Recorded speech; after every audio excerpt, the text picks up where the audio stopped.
Hey everybody, welcome to my YouTube channel, and we are in my natural environment, and it's going to be an absolute amazing video because today what I'm teaching you is how do you decide between buying an existing business or setting up a pharmacy from scratch. As always guys, subscribe, like and share this channel because it's being developed for you guys, and together let's build a better world and let's make a difference. So come and follow me, Farouk, on this side, and let's get started.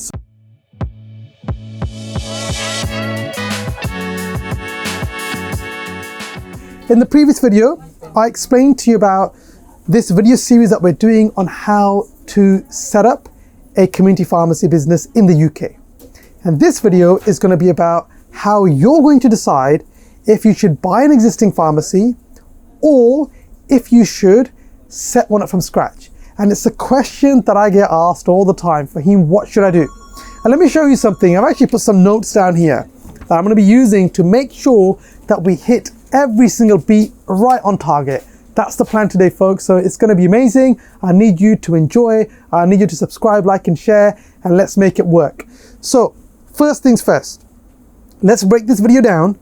The first section I'm going to talk about is buying an existing pharmacy business. I'm going to then talk about the cons and then the pros. Then we'll move into setting one up from scratch, the cons and the pros, and then we'll briefly summarize. But this is not a video on the entire process that's involved from buying one from scratch or setting one up. Rather, let's rephrase that. This video itself is not going to teach you how you do that entire process to buy one or set one up from scratch. That's a separate video. So we're not dealing with the how, we're dealing with some pointers and some things that are going to make you think about when you're making that decision. So you're watching this video and you're saying, Faheem, I would like to buy an existing pharmacy. And this question is going in your mind. The first thing you should do is find someone who's willing to sell.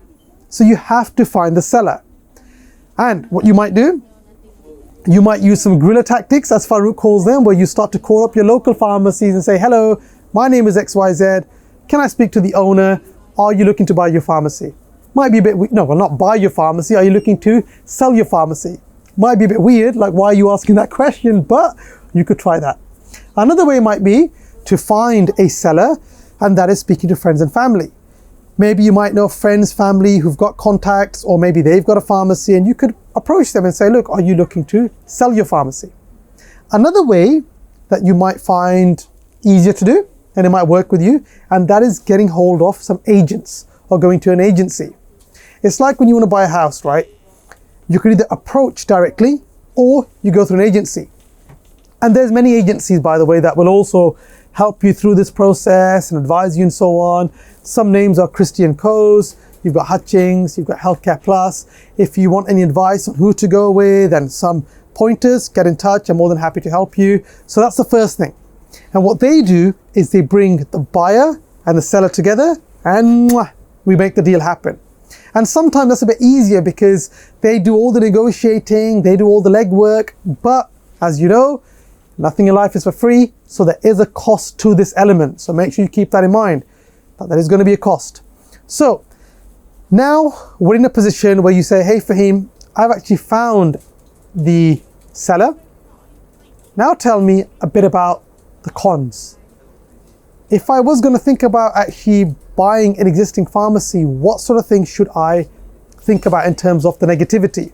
And it's not really a negativity, but it's just something that I can use to group my ideas together. The first thing is cost. If you are going to buy an existing pharmacy, there's going to be a cost element, and it's going to cost a lot more than setting one up from scratch. And you might ask why? Simply because whoever you're buying the pharmacy from has spent time, energy, effort, so you're going to have to pay for a premium, or you're going to have to pay for that reputation, for that number of prescriptions that they have, for everything they've done. You are going to have to pay a price. The question is, how do you decide on the price? How do you know what a pharmacy is worth? And a bit of a disclaimer out there, these prices that I'm going to mention, this little algorithm that I'm going to mention to you, this varies. Nothing is 100%. And I'll give you an example. Let's say you want to buy a house. I'll give you an example of a friend of mine. He wanted to buy a house, and they went to the agents, and the agent said that this house is worth $500,000. The bank said, actually, we've valued the property, and based on our mathematical calculations and what's happening locally and the local price, we don't think it's worth $500,000. We think it's worth £430,000. And that's the maximum that we think that we could help you generate finances on. So he had a decision to make. Does he buy it for $430,000 or does he pay the $500,000? And interesting, he paid the $500,000. And I asked him why. He said, because I felt this property is worth $500,000 to me because of its strategic location. It's right next to my family. I can easily manage the property. The property next door to the one that he's going to buy, he already owns. So you could see there were added advantages, which is why he thought, actually, this is worth more. Same thing with the pharmacy business. You might feel, actually, this pharmacy business is worth more to me because of its locality, because of the fact that I could easily manage that business, or maybe it's doing less hours, and we'll go into this in a lot of depth. So there's many things for you to consider that can affect the price. Another example is a car. You've got a car, both BMW, same reg, everything is the same. The difference is the color. You might like green, somebody might like red. And the seller might say the red is worth 10% more and the green is worth 10% less. You know, how long is a piece of string? So I'm trying to explain to you, although I'm going to give you a rough calculation on how we determine a value for pharmacy, all of this depends on what time it is, what day it is, what's the market like, how much is the seller willing to sell it for. There's a lot of things that go into this that you have to consider. But let me tell you a little way that you can calculate. Number one, if it's a 40-hour pharmacy, which we also call a standard contract. So this is a pharmacy that's only open or legally has to open for a minimum of 40 hours a week. That tends to have more value. A pharmacy that is open for 100 hours a week minimum tends to have less value. The reason is because the 40-hour pharmacy, which is what we said standard NHS contract, so we're making reference to NHS contracts, they tend to have more profit margins simply because they're open for less staff, less electricity, everything is a bit less. As you can see, it's open for less hours, so you don't have to have the heating on for that long. You don't have to have the water bill running for that long. You don't have to have that much staff to manage it, and work-life balance. Whereas a 100-hour pharmacy, like I've got one in Bicester, it's open 8 in the morning till 11 at night. And this pharmacy that we're standing in now is a standard 40-hour contract. It's open 9 till 6. The 100-hour, you can imagine 8 in the morning to 11 at night. It's a lot more challenging to manage. It requires more staff, which all will have an impact on the underlying profit margin that you make. So that's important to consider. So now, if there is a 40-hour pharmacy that you buy, normally the 40-hour pharmacy, for every pound of turnover, what do I mean by turnover? Your salary that you take in is your turnover. So let's say you earn £5,000 a month, that's your turnover. Forget about the expenses, that's your turnover. So the business will also have a turnover because it's an existing business. So for every pound, these NHS 40-hour contracts normally can command a fee of anywhere between 70 pence to 80 pence to the pound turnover. So if it has a turnover of £1 million, you will be looking to pay anywhere between 700,000 to 800,000 for that business on average. Like I said to you, if it's got £1 million turnover, the seller may say it's worth 1.2 million.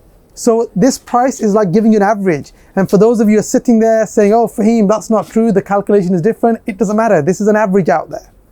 This is for you to get to think about the pricing. So anywhere between 70 to 80 pence to the pound, you can think of this, but the real value depends on what you as the buyer are willing to pay. Doesn't matter what anybody else says. Yes, we can calculate a market value, but the real value comes down to you. Now, let's say you've got a pharmacy, a 40-hour, it's got a turnover, meaning all the income generated from prescriptions, from over-the-counter sales, everything else is £1 million for the year. That pharmacy is going to be worth anywhere between 700,000 to 800,000 pound, could be plus. But that doesn't include other fees, solicitors. Another fees is going to be the agents that you use, the stock that you're buying. So this is not the final figure. So if you're looking to buy one, you can already see that there's going to be a lot of money that's going to be involved. What about a 100-hour pharmacy business? Well, a 100-hour pharmacy business, you're looking at anywhere between 60 to 70 pence to the pound. So again, if it's turning over 1 million, anywhere between 600,000 to 700,000 pounds it's going to cost. Some will argue actually it should be a lot less. I would say 55 to 60 pence to the pound, because a 100-hour business requires more resources, so there's more cost, less profits, work-life balance can be disturbed, so the value depreciates. You might have two businesses that have exactly the same profit. You've got a 40-hour pharmacy that has a profit of £100,000 a year. You've got a 100-hour pharmacy that has a profit of £100,000 a year. But the price could still vary, because the 40-hour is apparently less, it's a lot easier to manage. The 100-hour pharmacy is a lot more work to manage. So that's why the price can be a bit hit and miss. But ultimately, buyer, seller, if they're happy, you make the deal happen. Maybe somebody will sell you one for free. Who knows? Who knows? Who knows? So let's have a look at our notes. We've discussed the cost as the first con. I've also mentioned to you that the differences on how you calculate the cost, we've done that as well. And overall, what I wanted to say is that there is a substantial amount of money that's going to be involved in buying an existing pharmacy. Now, the next section, I would say double-edged sword. So it's not really a negative, it could be a positive, but I've put it as a double-edged sword.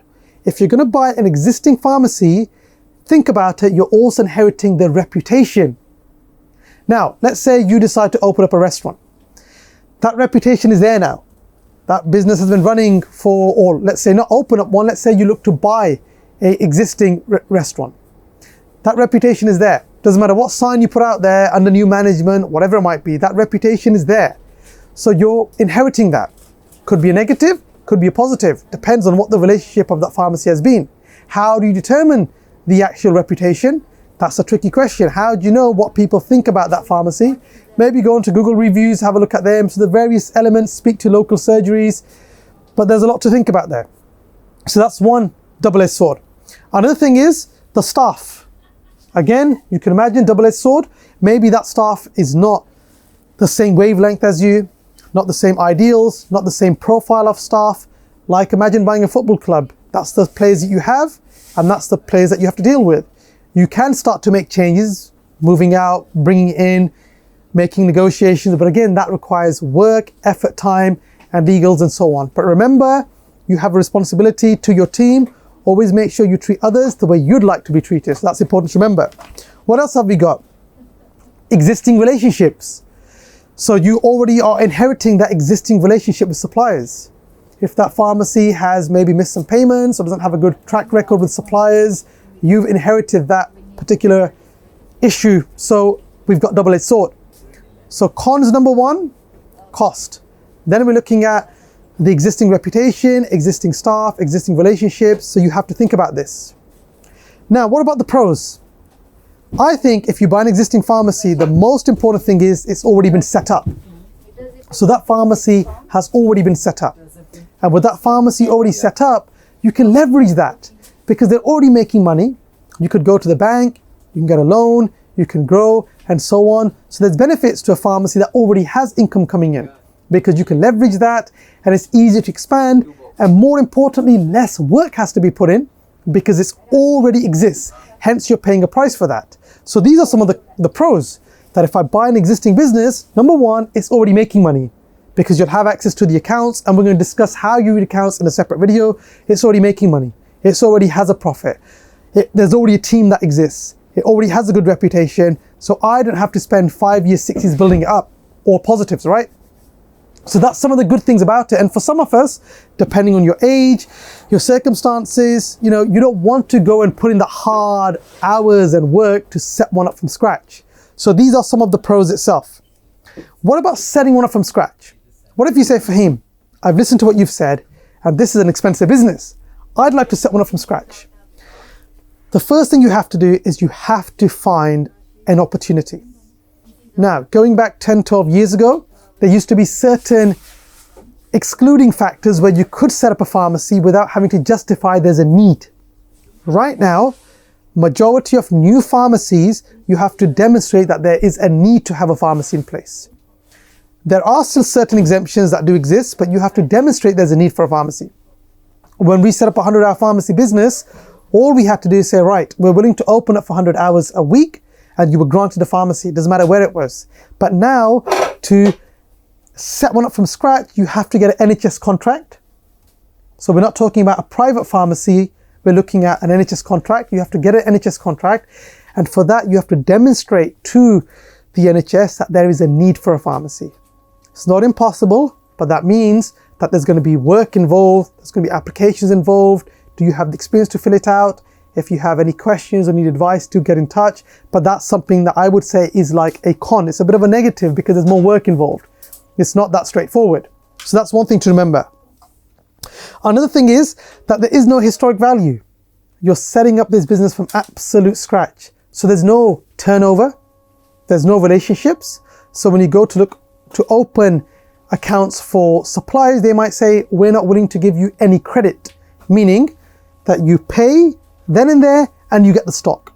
We're not willing to give you 30 days. So suppliers, normally what they do, the whole month of January, you can order and then you pay them either at the end of January or at the end of February. That's what we call credit. So they're giving you like a loan, you can say.